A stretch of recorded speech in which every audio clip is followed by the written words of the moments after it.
لوگوں کو یعنی عوام کو لگتا ہے کہ جو طلبہ ہیں مستقبل کے معمار ہیں ان کے ساتھ ہو سکتا ہے کہ ان کو ہراساں کرنے کی کوشش کی گئی ہو، چاہے کہانی کچھ بھی ہو. تو امیج یہ گیا کہ اس وقت جو پولیس والے تھے وہ بھی یہ کہہ رہے تھے کہ آپ کی بات ہم سنیں گے اور جو آپ کہیں گے ہم مانیں گے. طلبہ یونینز کا احتجاج بھی کال کر دیا گیا ہے.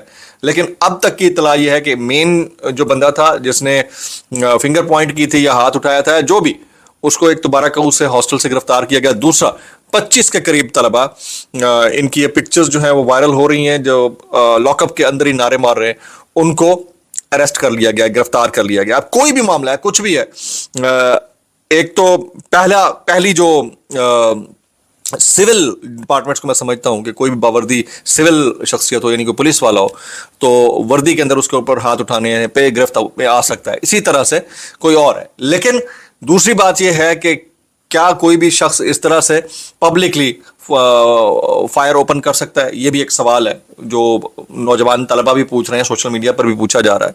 تو اس کو بڑا بیلنسڈ وے میں دیکھنا چاہیے، بیلنسڈ وے میں کہ اگر کسی اینڈ کے اوپر کوئی بہت زیادہ غلطی ہے تو اس کا احتساب، اور دوسرا یہ نہ لگے کہ مظلوم جو ہے وہ وہی کٹہرے میں لایا جائے گا. تو یہ وہ چیز ہے جس کو سمجھنے کی ضرورت ہے. یہ امیجز جانے نہیں چاہیے تھے. جس طرح کی ہم ٹیریٹری کے اندر ہیں ہمیں بڑا محتاط رہنا چاہیے.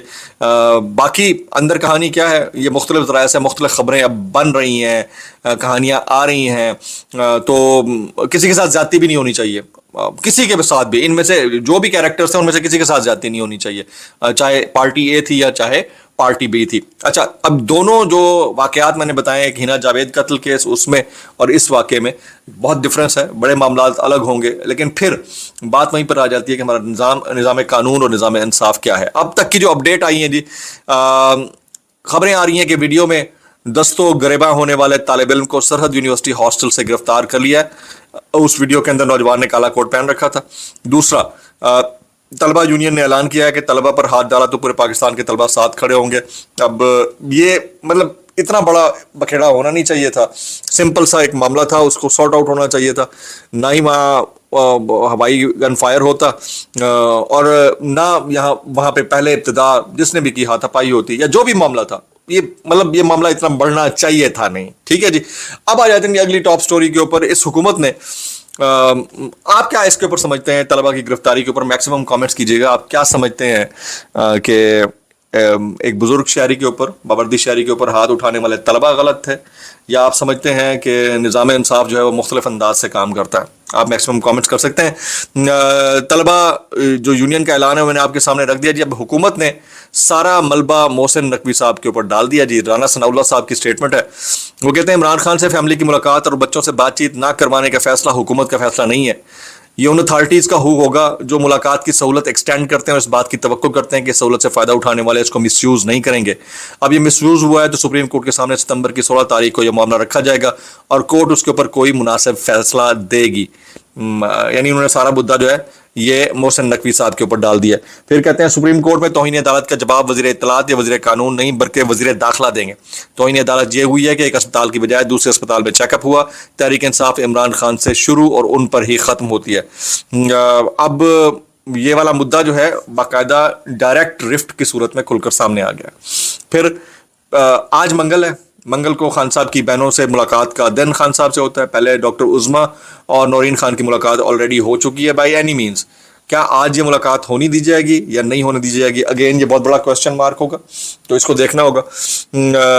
لیکن ایک بات ہے، جس طرح جاوید چودھری صاحب کسی بھی واقعے کا ذمہ دار خان صاحب کو ٹھہراتے ہیں، اسی طرح عمران خان صاحب کے جانے کے 4 سال بعد بھی آج محترم سکندر بخش صاحب یہ جو پاکستان کے کرکٹ کی تباہی ہے اس کا ذمہ دار عمران خان یعنی سابق وزیر اعظم کی پالیسیز کو قرار دے رہے ہیں. انہوں نے کوئی سوال نہیں کیا کہ جو محسن نقوی صاحب ہیں وہ اس کے ذمہ دار ہیں کیونکہ چیئرمین کرکٹ بورڈ ہے، یا جو غلط پالیسیاں ہیں، ناقص پالیسیاں ہیں، وہ اب کیوں ہیں.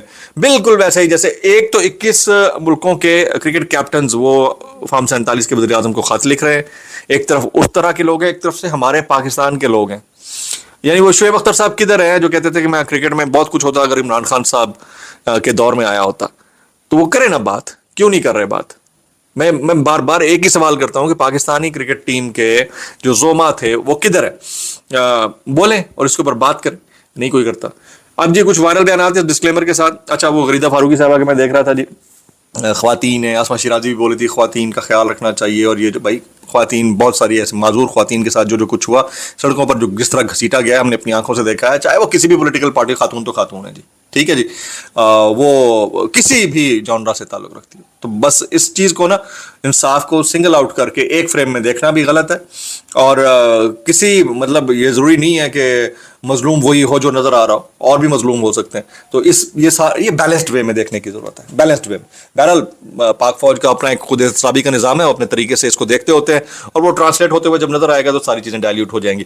جاوید چودھری صاحب کہتے ہیں کہ سرحد یونیورسٹی واقعہ نوجوان نے عزت نہیں کی, ان طالب علموں کو یونیورسٹی سے نکال دینا چاہیے کیونکہ یہ پاکستان کو توڑنے کے برابر ہے. اور اس کے اوپر جو ہے نا بہت سارے لوگ اب کامنٹس کرنا شروع ہو گئے. جیسے علادین کہتے ہیں کہ اگر دارالحکومت کی یونیورسٹی میں گھس کر سریعام گولی چل گئی ہے تو سوچو یہ ذہنی مریض بلوچستان میں کیا کرتے ہوں گے. سرل المیڈا کہتے ہیں اگر یہ لوگ کیمروں کے سامنے, سب کی نظروں کے سامنے یہاں فائرنگ کر رہے ہیں تو اطراف میں کیا کریں گے. بہت زیادہ ایجیٹیشن سوشل میڈیا کے اوپر نہیں ہونی چاہیے, ڈیبیٹ کرنے والی بھی ہے ہی نہیں, اس ڈیبیٹ میں پڑھنے کی ضرورت ہی نہیں. رانا ثناء اللہ صاحب کہتے ہیں جماعت اسلامی عوام کی نمائندگی نہیں کرتی, یہ جتنے مرضی دھرنے دیں عوام نے ان کے دھرنوں کو مسترد کر دیا. یہ رانا ثناء اللہ صاحب کہتے ہیں. حافظ نعیم الرحمان صاحب کی بات کرتے ہیں کیونکہ ان کو مسئلہ تھا, تو اس کے اوپر علامہ راجہ ناصر عباس صاحب بھی بولے ہیں جی. علی امین گنڈاپور صاحب کہتے ہیں میری ذاتی رائے ہے کہ بہت پہلے چھوٹے یونٹس بنا لینے چاہیے تھے, چھوٹے یونٹس ہوں گے تو اچھی گورننس ہوگی, ڈیلیور ہوگا. جو لوگ چھوٹے یونٹس کے مخالف ہیں وہ صرف مال کے چکروں میں مخالف ہیں, کیونکہ چھوٹی یونٹس ہوں گے تو کم مال آئے گا وغیرہ وغیرہ وغیرہ. عمران ریاض صاحب بھی اس کے اوپر ڈیبیٹ کر رہے ہیں, لیکن سب سے اچھی ڈیبیٹ جو ہے وہ شہباز شریف صاحب کو, یعنی میاں نواز شریف صاحب کے شیر کو, جنگل میں شیر کی حکمرانی صرف اس وقت تک قائم رہتی ہے. یہ کہتے ہیں منصور علی خان, جنگل میں شیر کی حکمرانی صرف اس وقت تک قائم رہتی ہے جب تک جنگل کے باقی جانور اس کی دھاڑ کو حکم سمجھتے رہیں. بڑی امپورٹنٹ انٹرو ہے, لیکن اس کے اوپر بھی بہت سارے لوگ مختلف انداز سے کامنٹ کر رہے ہیں. یہ منا فرماتا ہے جی یہ ہائیبرڈ پرو میکس رجیم ہے, یہ فی الحال ایسے ہی چلے گا. انہوں نے سارا پتہ ہے کہ فی الحال کیسے چلے گا, لیکن جیسے ہی ان کو ویوز لینے کی باری آتی ہے نا تو وہ سارے چکنے والے, وہ سیاست والے بھی چک رہے ہوتے ہیں, باقی جو بھائی تم لوگوں کو بھی شرم نہیں آتی, ہمیں پتہ ہے کہ تم لوگوں کا کھاتا کیسے چل رہا ہے, یہ بھی ہمیں پتہ.